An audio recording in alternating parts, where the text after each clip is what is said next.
Okay, so once you've scanned in your animal, your geometric animal, ideally fine lined first, we're going to live trace it in Illustrator.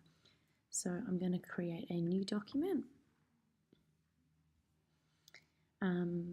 Let's make it print A3, just so we know that it'll be definitely big enough for our packaging net. I'm just going to paste in an image here. You can drop in or file open your fine line drawing. This little box should pop up here. It's called image trace. So I'm just going to select that. It's going to vectorize the image for me and trace everything, and then hit expand. Fantastic. Okay, from here I'm going to use the lasso tool and actually select the vector points, the anchor points that I am wanting from this illustration to cut it out. So now that it's vectorized, we can scale it as small or as large as we want to, which is really handy for logos, but also for graphics. If you're confident in Illustrator, you can stay in this to render it. Otherwise, I would be copying it and pasting it into Photoshop. So you should have your packaging net done by now. So just, now this isn't going to let me adjust it until I put it in the CMYK mode. Okay.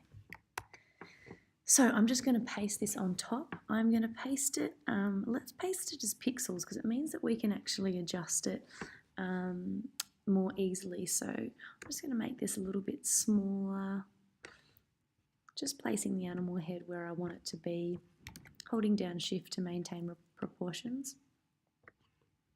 We can always place this in a different spot later on. So what I can now do from here is create another layer over on the right hand side. I'm just going to drag that underneath those lines and actually put in some colors. So there's a whole bunch of different ways you can render. You can use the brush tool. Because my animal is geometric, I am just using this polygon lasso tool to draw in the shape of the animal behind it. I'm then going to paint bucket a color into it as a simple way of kind of rendering the animal. So that was the polygon lasso tool, shortcut L.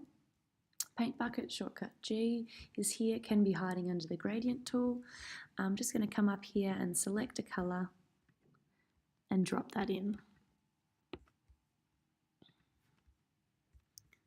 Great. Now I will just need to erase out this small section that's coming through here. So just using the magic wand tool, I'll delete these out. Now the burning and dodging tool is an easy way to create shadow or depth within for your animal. So that's over on the side here, shortcut O. Dodging. So dodging should lighten, depending on the colours, depends how it reacts. Hold on, let me just make sure I'm on the right layer. Yeah, so as you can see here, I can actually add in some depth and shadow, just burning that in the bottom there. And if I change back to dodge, I can actually lighten up the animal as well here. You can also manually do it by pressing B for brush. Choosing the brush tool,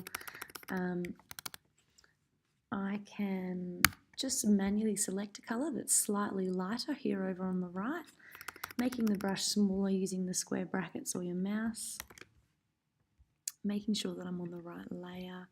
Now I will need to make a selection for this to not go outside the lines.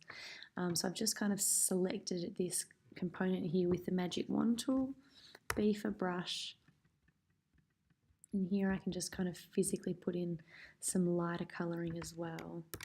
So you can choose how you would like to render your animal. There's a few different effects there. If you come up to filter gallery, I need to be in image mode RGB to work with filter gallery.